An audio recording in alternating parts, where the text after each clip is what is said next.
And that's you live. Great. Thanks very much. Okay, excellent. So we will start by entertaining a motion to approve the minutes.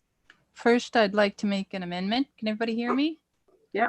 Yep. Just try to ignore my dog. It's because apparently he's freaking out because he just hears my voice and he doesn't understand that I'm not trying to communicate with someone in the room. Anyway, sorry about that. Okay. So I believe the minutes note that was absent. That was in December that I was absent. And it also further notes that I made a motion to, Yeah. So I can't be Okay. both. Were you a bit Absent late? and participate. It wasn't that I was late, but I think you guys didn't realize I was there. I was having, technical challenges. Yeah. Yeah. Okay. Rural internet is wonderful. It is. So you freeze every so often, all of you. Yeah. I mean, on the screen. Yeah. So we'll change that, Jennifer. She was Yeah, that's easy. present. Okay. Now can we entertain a motion to That was the December minutes you were talking about, Kim? January? January? Okay, I'm looking at the January minutes and it says that it says you're absent, right? It Right. says she's absent. Yeah. I've also got you present though, so you were both there and not there.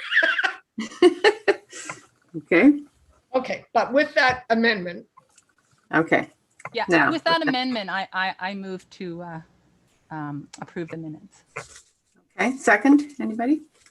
All in favor? Yep. Okay. Moving on. Okay, the business arising report, Jennifer.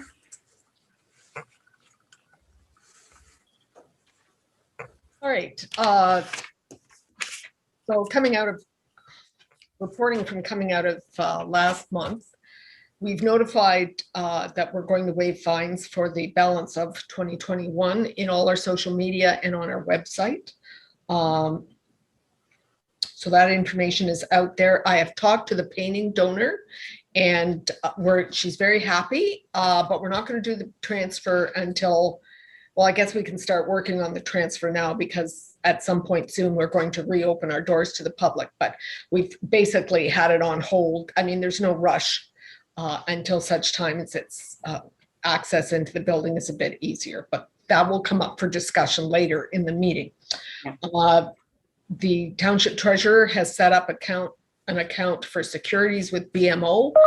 And so that can go ahead if anybody wants to make a donation of securities. That's not a problem now. They just need to get in touch with her and she will arrange it. I'm surprised that that appeared in your agenda or in your report, because I brought it up at the last meeting and they must have a lot of people lined up because they never got back to me at all. She didn't? The treasurer didn't? Nobody got back to me at all. I just, Okay. I didn't know anything about it until I found out. Oh, okay. I'm sorry, Bob, but I thought, okay, I dropped the ball then. I should have told you. But I expected to hear back from them on how to do it. Oh. No, so I'll get in touch with them, but. Get in touch with her. I'm sorry about that. Just- She had an awful time with the other financial institution. She's sitting on hold for 2.5, 3 hours and not getting any, because of course she's been trying to transfer it over from the other name. And I know his worship had said that the previous name had been removed, but apparently that was still in the process. So we've just closed out that account and gone to another financial institution and it should be good to go. Yeah. And then Bob, you want to get in touch with Kelly. She will make sure it works for you. Mm-hmm. Yeah, okay. But it's set up whether you or anybody else wants to transfer securities towards the library's building fund, that would be fantastic. And the general ledger reports, I didn't request one this month because I know the finance department, when they've only got half the staff in the office, it's a little hard to get some of these extra things off the plate on time.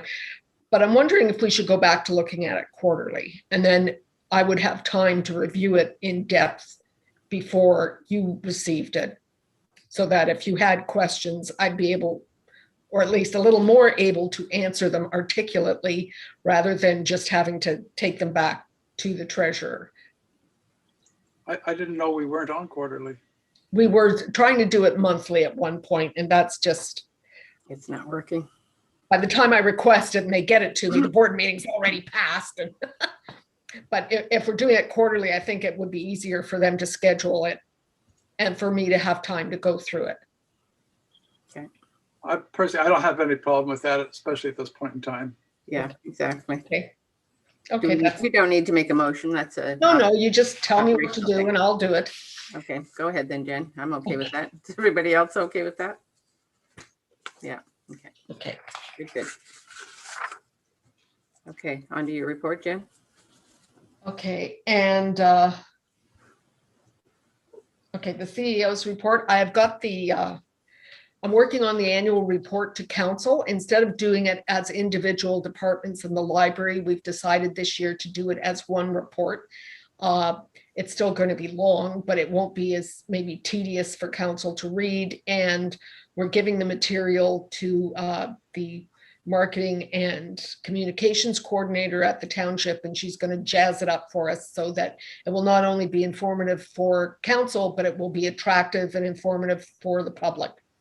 So I'm working on that. And it's not, I mean, it's basically, you know, how the library is set up. What did we accomplish in 2020? Well, the main thing we accomplished was we survived 2020, but we also came out with a lot of new and interesting programming in a format that we had never tried before. So kudos to my staff for being so inventive and working so hard on that. Yeah. We've had recurrent problems with the door locks at the Stainer branch. This was happening last meeting as well, but they had come in to try to revise the timing on the locks, but the timing didn't take for some reason. At any rate, we have had the contractor come back, and I sat with him, and he has set up a number of schedules for us so that we can go in without having to bring him back and select the one we needed. Because of course, right now, we are closing at 8 p.m. We normally close at 9. We were closing at 8 p.m. to keep us in line with what retail at the time had been required to follow. So we now have a schedule where we can go back to Tuesday to Friday, closing at 8 p.m. And we also have the schedule for our regular hours, which would include 10 to 9 at the Stainer branch on Tuesdays. So the way he's got it set it up, if I can remember how to do it when I have to go to do it, it should not be a problem changing the timing on the locks. Now, there is going to be an issue down the road when the community center opens, because the locks are for all the locks that have the timing on them, including the doors into the atrium. Well, there will be times when we don't want the library open, but the community hall needs to be open for buck and does and wedding receptions and other events. So there's going to have to be some work down the road on that. But for now, all the schedules, at least that the library needs, are input. And regardless of what you want to do in terms of reopening, we should be good to go in that regard. OLA Super Conference, on behalf of the staff who attended, I would like to thank the board for the opportunity to participate in this very different conference experience. I know there were a lot of sessions. I deked in and out of a number of them to try to get the most I could. The beauty of the conference, of course, is that you can go back to it. I think, Michelle, is it till the end of August? Yeah. So that's a good long time. I know there were sessions I didn't get to go to that I thought maybe I should have it, and now I can. And most of them have good handouts, and the videos are there. Mhm. So I hope that in 2022 it's in person again, but it would be nice if they had some virtual format as well for at least some of the things, because it's so expensive to go down there. I mean, the actual cost for registration is minimal, but housing and meals and transportation really add up. And when we didn't have to deal with that, we could have a lot more people down than we normally, or not down, in their homes than we normally would. And it's just a great venue for education. The only thing I didn't like was you weren't getting the networking that I find at my level is so important. Yeah. But you can't have everything. No. So I hope the board members, those of you that went, enjoyed it and Yeah. got something out of it. Yeah. Dan? Good. Sorry, I just wanted to say thank you for that opportunity as well.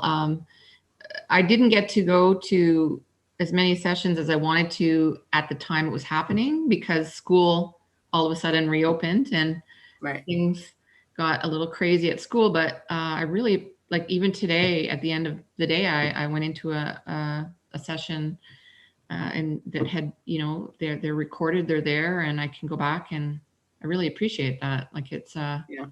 I thought that was I would love to see some kind of a combined sort of Mm-hmm.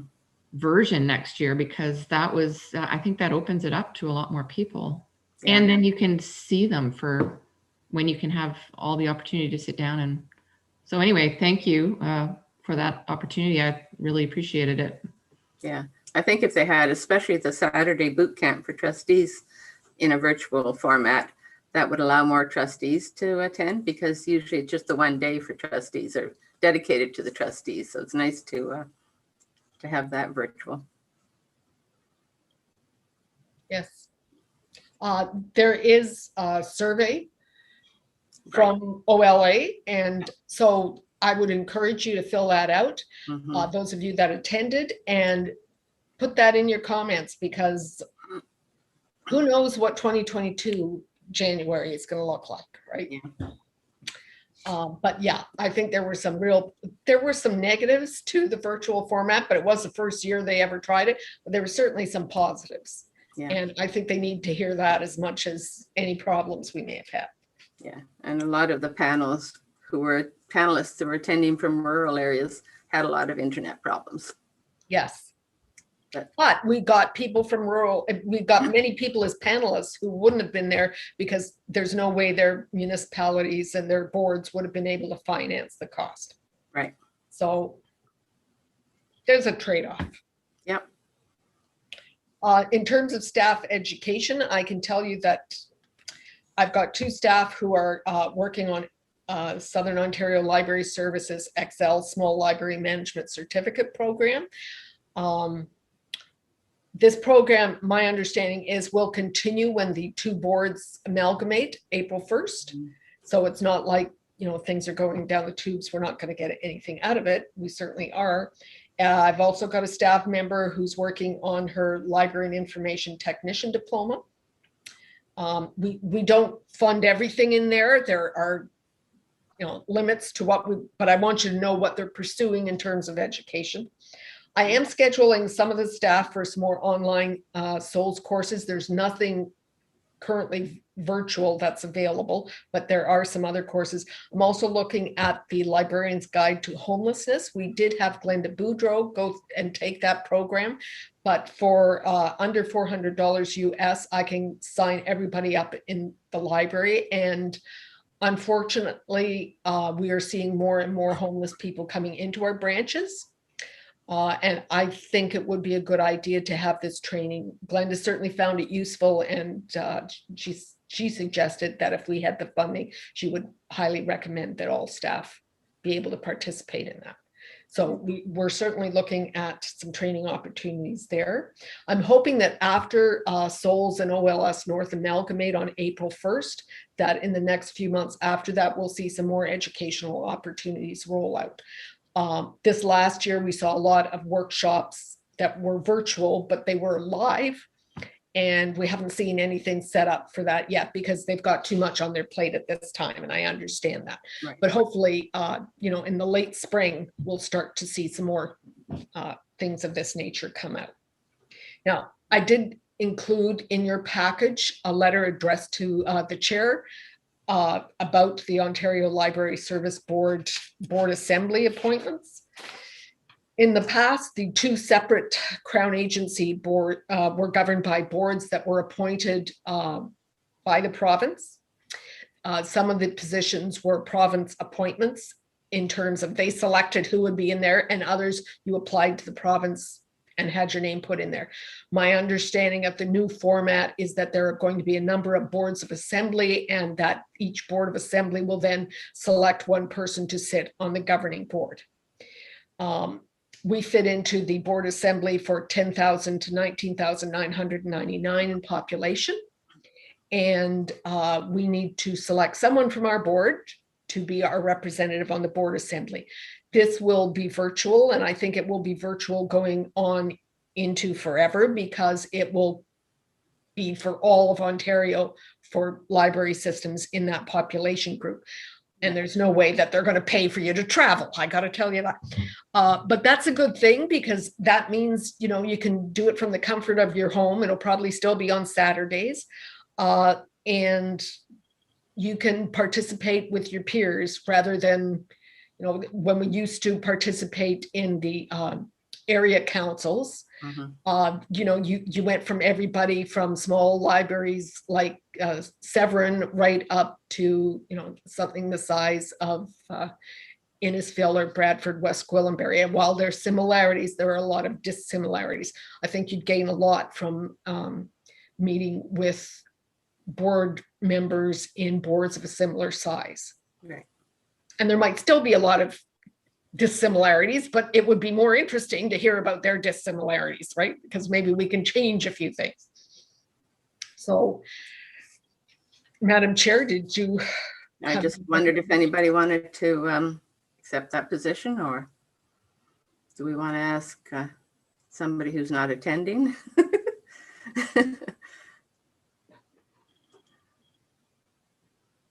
How about we leave it for now? Bring it up again next month. Is that all right? Do we have a deadline? I think they want to hear as soon as possible, but if we don't have it until March, they don't amalgamate till April 1st. So you should be fine. All right. So if we want to put that on next month's Okay. agenda, that'd be okay.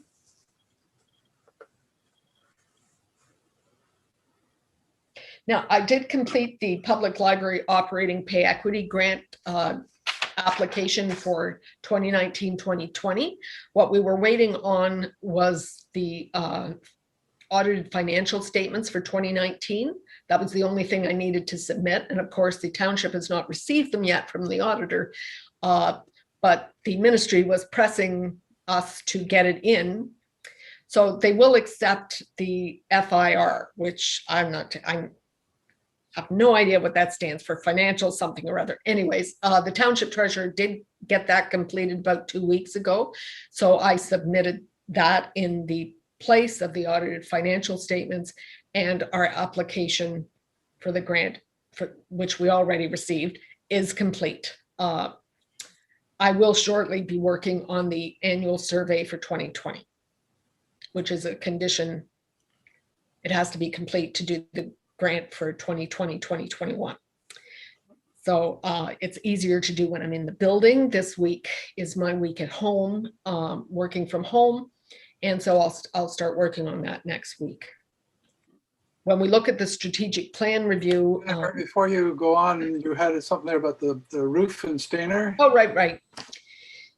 So one of the things that was removed from the initial design for that building was heat tracers on the east side of the roof. There is a heat tracer installed near the downspout at the front of the building at the atrium doors.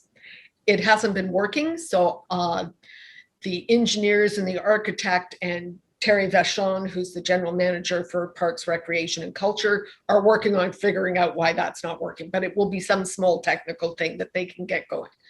However, we have noticed, well, there's a lot of snow that comes off the roof, but that's how the roof was designed, so that as it melts, it comes sloughing off. And it comes off about 3 feet from the building, as it was designed to do. And really, nobody should be walking there. Nobody certainly is now. But even when that area is landscaped, it's supposed to have like gravel come out from the building to about that footage. So it's not going to be a hazard. There's no walkway there. Nobody's going to walk there, except the emergency exit on the east side of the building. And we are having snow come down there to the point where it's we can open that door, but not fully unless somebody gets out there and shovels the snow. Well, of course we're shoveling the snow, but we need the door to open fully. Anyways, what we're going to The electrical is in the roof. That's not a cost we have to incur, but something we're going to look at getting a quote at and probably going ahead for this summer is having the heat tracer placed in to ensure that we don't have this masses of snow come down. The other thing that I'm going to ask the contractor to look at is what it would cost to put a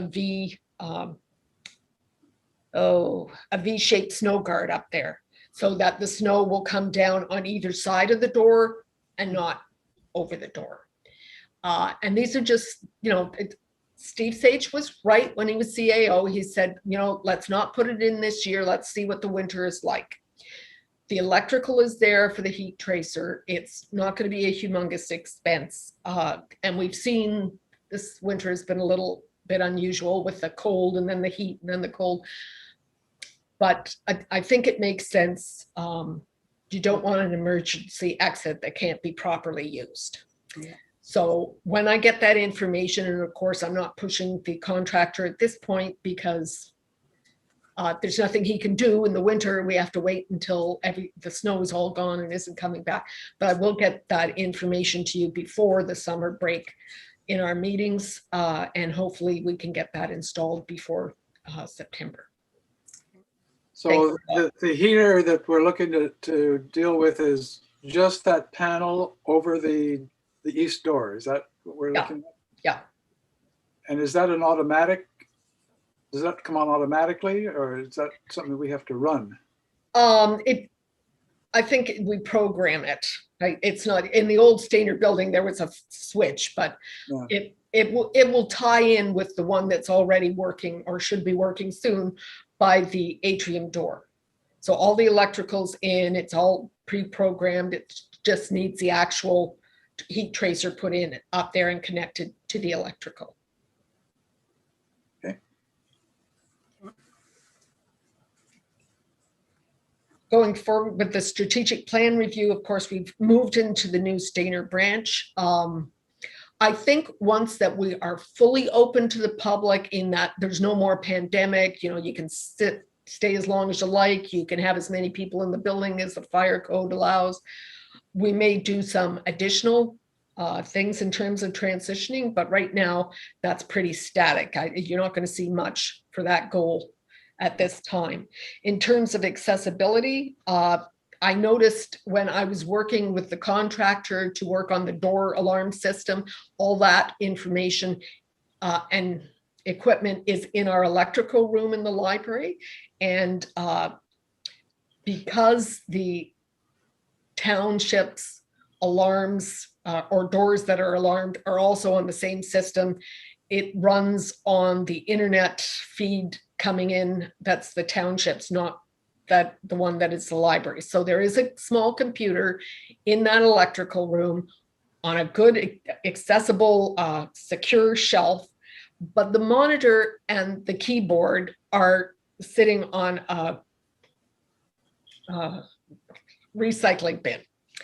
And when I saw that, I thought, okay, wrong. So I do have staff looking at something that will be accessible on when we need it, which will probably only be once we're back to normal. It will really only need to be modified when we have daylight savings times issues. So that's like twice a year. So we need something that folds up against the wall and keeps it out of the way for accessibility, but can easily be pulled out so that we can utilize that. So that was the only accessibility issue we're really working on at this time. Mm-hmm.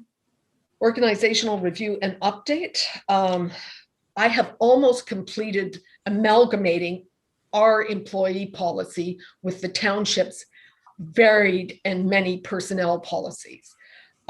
And once I get that, I will give it to you. And I would recommend, Madam Chair, that once I do bring it into a board meeting, that we maybe give you a month or more to look at it, not try to make a decision on the board meeting, that you receive it in your agenda package, because it is big.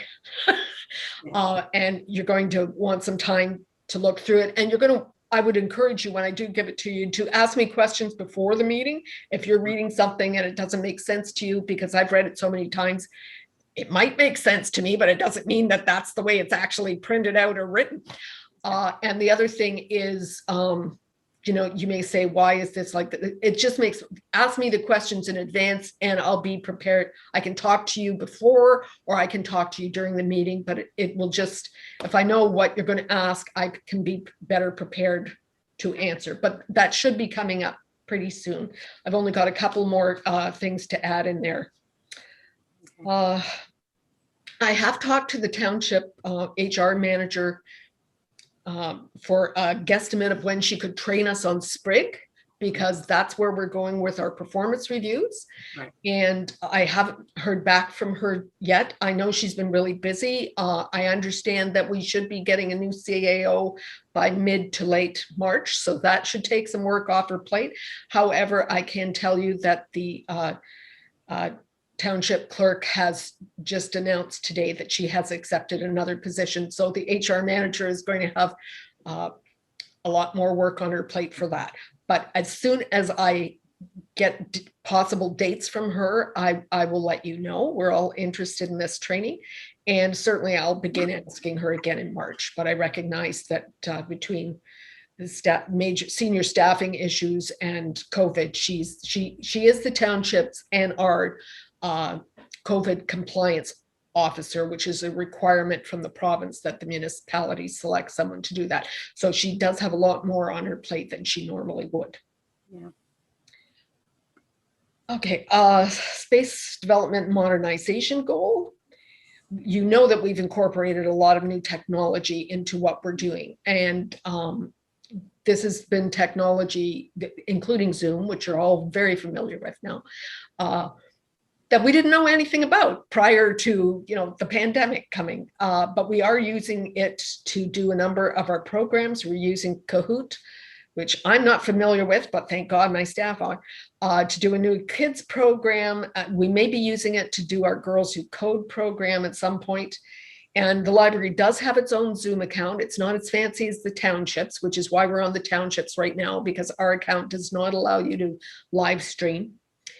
But it does allow us to have long meetings and up to 100 participants. So when we're running any virtual programs where we're doing it through Zoom, we don't have to worry about, you know, the free Zoom version has a shorter time period and fewer participants. So for $20 a month, it's a worthwhile investment. We're using it many times during the month, including for staff meetings, and sometimes even not just formal staff meetings, but if Michelle and I need to talk about something, and sometimes, you know, she'll be telling me something on the phone or through email, and I'm thinking, okay, this would be easier if I could see your face, you know.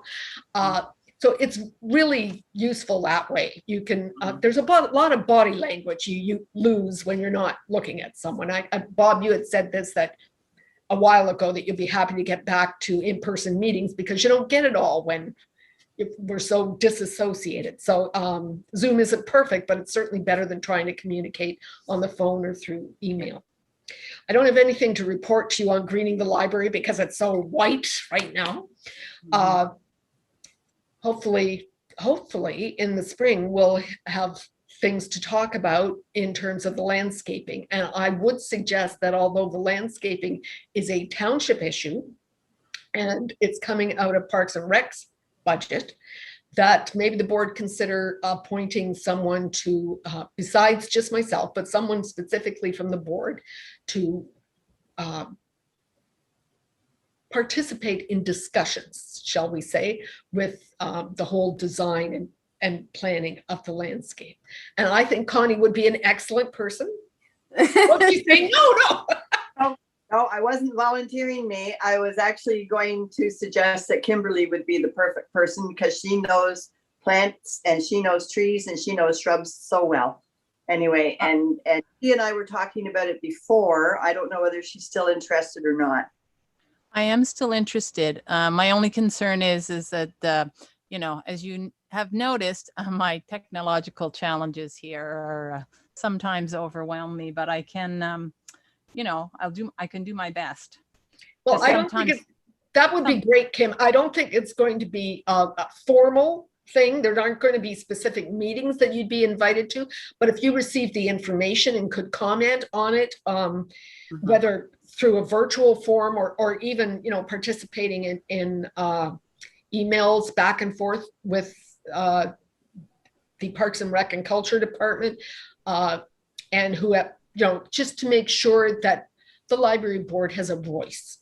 Sure, that sounds fine. No Because problem. the design originally came to us and we were very excited about it. And it would be nice if we still had maybe not an actual say, but if we could give, you know, the board's perspective on how it should proceed, that would be great. Yeah, it'd be good to stay in the loop. Yes.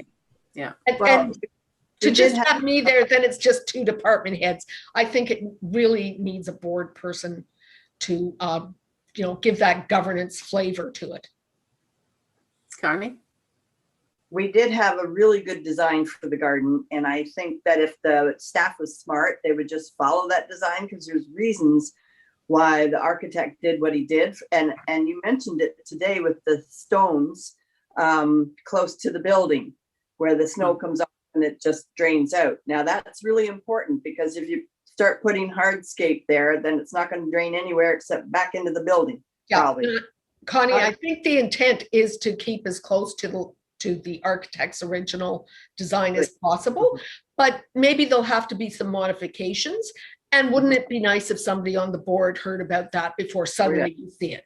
So, and that's fine. We just, you know, if there's going to be changes, since it affects us directly, let us know why and what the changes are going to be before they just appear. And because then you don't get hard feelings, right? You don't feel like you put all this work into it and nobody's paying any attention to you. But my understanding is that they will try very much to keep in line with what was designed. And certainly features such as the gravel coming out of the building, that isn't even a landscape feature. That's a feature of the building for drainage. So yeah, but the other things, their intent is to try to incorporate that as much as possible. But it just helps if Kimberly is there listening and, you know, giving some background on what the intent was originally. I think it would just be really helpful. Yeah. Yes, it would. And thank you, Kimberly. Yeah, for sure. Thanks, Kim. Oh, no problem. No And problem. Yep. Thanks for asking. Bob had a question way back when. Okay.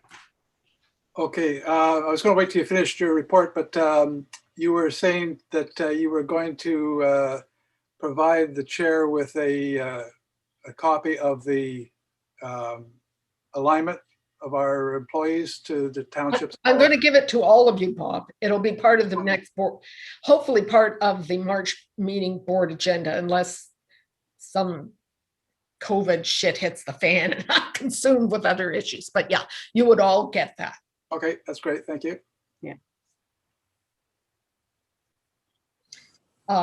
And staff board and volunteer development. We've got some new ideas coming out of the conference. Staff, 3 of us were able to attend.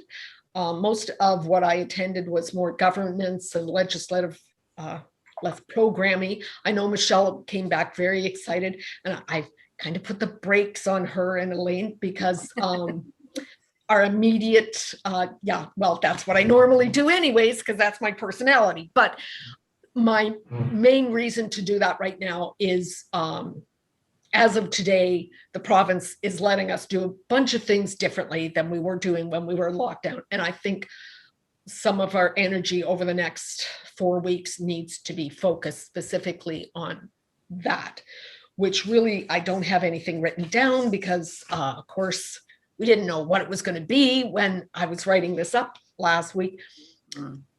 But we have to think about what we want to do. Now, the province is letting libraries open up to the public, and not just, we certainly can continue to do curbside, and we will, because a lot of people aren't going to want to come in just yet. They would allow us to, okay, as far as I can tell, Steiner Branch could have up to 45, 50 people in it. And I think from going from like 10 to that many people is ludicrous.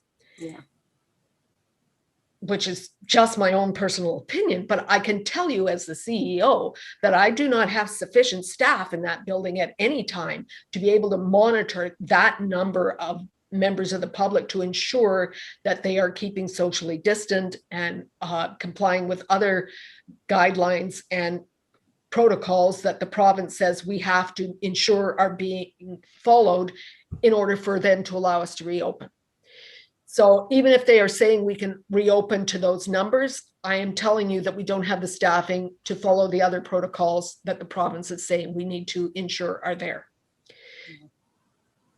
No, I have canvassed other public libraries today in our county, and many of them are staying at curbside. And there are a number of them that are looking at opening, but they're certainly not going to open up to the number of people that the province has said we can, because they too don't see how they can ensure that the other guidelines and procedures they've been given are going to be followed. Mm-hmm. My recommendation, since we schedule staff on a monthly basis, is that we do not even consider opening to the public before the beginning of March, because I think staff have had enough upset over the course of this pandemic without us going and saying, okay, well, here was your schedule for the last couple of weeks of February, but now we're going to totally change it and you have to do this, that, and the other. I think they need a heads up, which Michelle and I will work on tomorrow, getting communication out to them. But I really would suggest that if you do want to open back up to the public and not just to curbside, that we wait until March, and that if we do open up, when we open up, we should really, I think we should go back to the numbers that we were using prior to lockdown, which was, I believe, about 10 at each branch plus staff. Michelle? Yeah. So, and that's doable. That's fine. But I think if you start looking at more members of the public than that, I'm starting to have concerns about, how the hell do we police this, right? It's just, yes, Bob. When we were open to the public, did you get a feel for how many people actually did use Stainer Branch, for instance, which was our new facility that people might be more interested in showing up there? People were interested. I can tell you that I think there were only 3 occasions when we had to close because we were at capacity limit. So I can't tell you off the top of my head how many people were in there, but at any one time, we only had 10 people 3 times. And we opened to the public August 19th. So I don't want to interrupt you, but I was going to just talk about the idea of continuing with curbside only for the time being. And personally, I kind of believe that we haven't seen the last of our total lockdowns.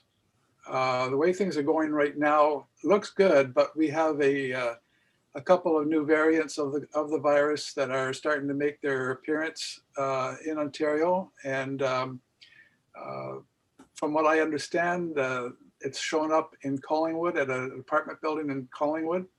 So I would agree that we should continue on a curbside only service for the foreseeable future, at least until March the 1st, because I think that we're probably going to see a problem rise within the next 2 to 3 weeks, as this other virus or this other variant starts to really show a lot more spread than we might imagine. So I would agree with your suggestion. And I see Kimberly has her hand up. Yes, she does. I likewise, I agree with the idea of being cautious. And I've seen some reports that we're, likely to be hit in Ontario by a 3rd wave in April. And I'd hate to see us all open up, whether or not we had any particular problems, and then we just have to shut down again. And so that seems to me to be a lot of work for something that's probably too risky. Okay, so we've got 2 options here from what I'm hearing. Is one that we continue curbside till March 1st and then open up to limited numbers coming in, or 2, the second option is that we continue curbside for the foreseeable future. Obviously, if things change, we're going to come back and revisit this, but rather than 2 weeks and we open up? Do you want to wait until the next board meeting and see what numbers are like and what libraries have changed from what they're doing right now? I know Barrie Public Library is opening up to the public today, but most of the public libraries in Simcoe County are being very cautious. If you did not open back up and just continued to do curbside, you might get some negative feedback from some members of the public, but you wouldn't be out of line with what most of the public libraries in our region are doing. Bob? I'll just sort of add to that a bit. I think personally, I see certainly going to March the 1st, curbside only. But I'm also inclined to perhaps give our CEO the authority to open with a limited population if it seems appropriate, or to remain on curbside if that seems more appropriate. I think we should have some faith in our CEO to make that decision. So if we wait until our next board meeting to make the decision, it may not give our library the opportunity to provide the service that we might otherwise. So. Yeah. So that's a good point, that we leave it in your hands to, with your wisdom, make that call. okay. I know that in Britain, when they had their third wave generated by the variant, it was a lot worse wave. Like they were hit a lot harder from that wave than they had been the other two. So we have to be very cautious. That's not a problem. I think too that the one of the things we are concerned about being open to provide service to the public, but at the same time we want to be cautious with our staff. Right. I don't know if I was in their position and was dealing with the public with all the PPEs that we've got and whatever, but I'd still be a little concerned, especially if these new variants start to really pick up speed and transmission. It would be better for them. Yeah. Okay. Is that the general consensus of Yeah. those in attendance? Pam's okay with that. Connie's okay with that. John, you okay with that? Yeah. Okay. I'm fine with that. And Kimberly, good. Okay. All right. I'm fine with that too. Okay. Well, You that's just put it up on Facebook or whatever when you've decided to open up. yes. Okay. We'll let everyone know. Yeah. I'll see if I can get a press release out of the township too. Okay. Well, when it changes. Yeah, that's what I mean. When we Yeah. change, we'll let everybody know every way we can. Yeah. Okay. Perfect. Thank you. Okay. We have our numbers. Okay, so I had read them off to you last month, but here they are. Now, because Michelle and I are not always in the building, we're working very hard, but we don't always have access to some of the information in the timeline that allows us to get it to you for an agenda package. So I do have the January numbers, but I'll include them in the March, and hopefully I'll have the February ones then too.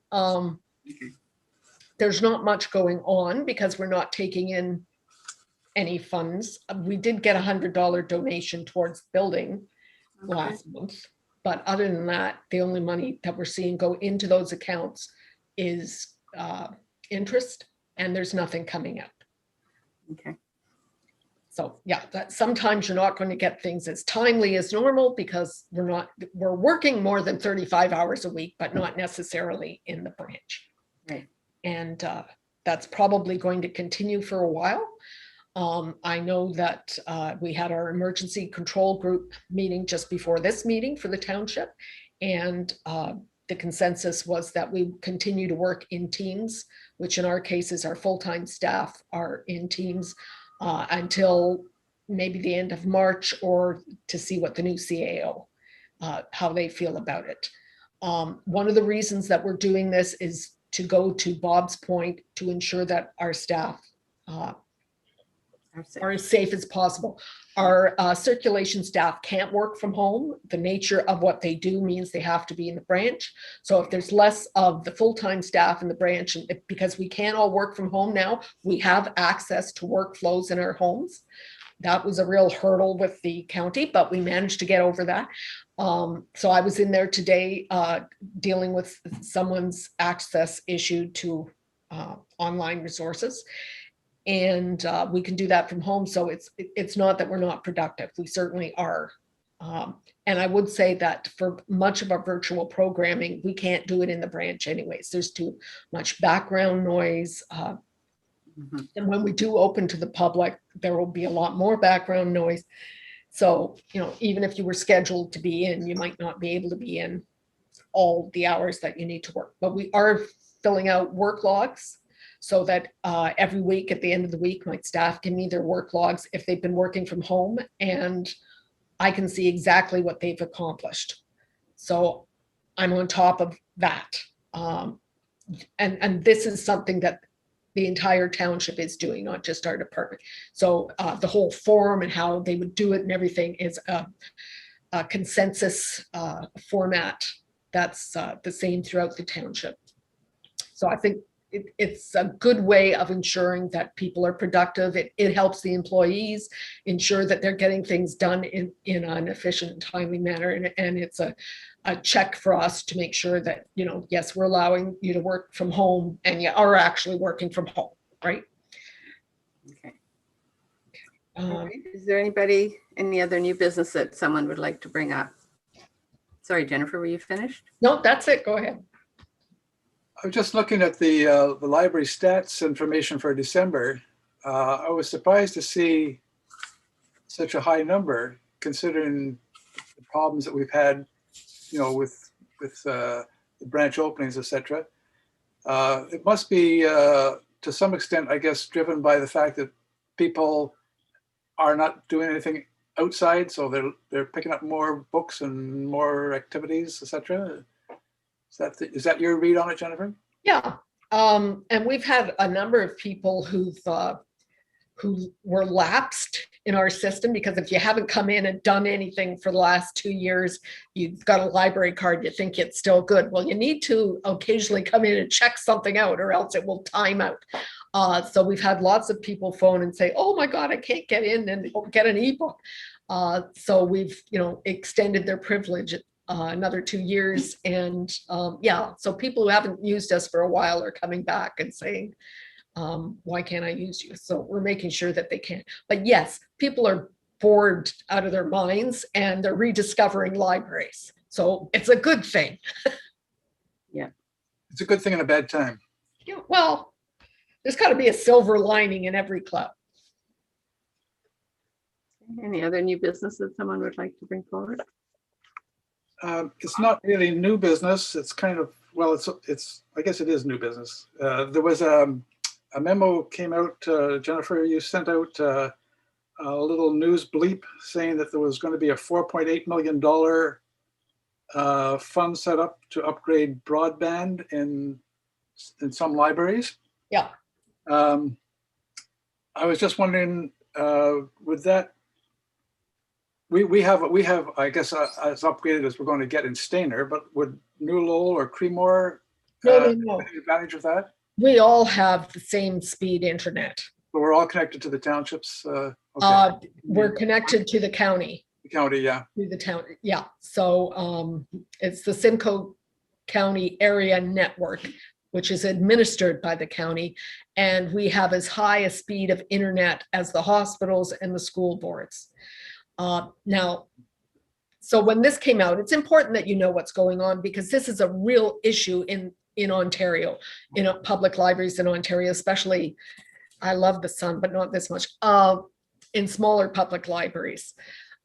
And many of them have, you know, had real problems over the years because they don't have the broadband. We always have. So you need to be aware of it, because it's an Ontario Public Library issue, in particular an issue for libraries of our size. But thank God in Simcoe County, it is not an issue. Every single branch in Simcoe County, except for the base library, has access to the highest speed broadband you can get. And so Great. far, we haven't had to pay for it. So So a non-issue for us. a non-issue. We don't have to worry about getting our share. No.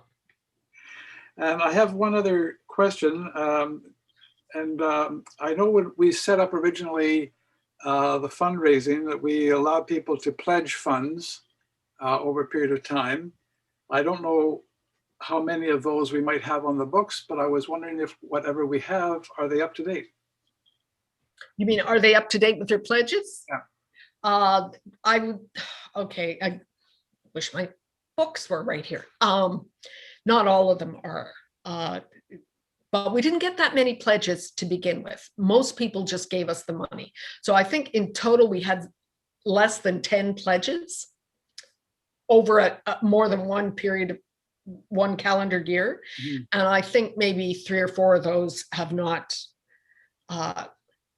completed their 2020 pledge yet, let alone their 2021.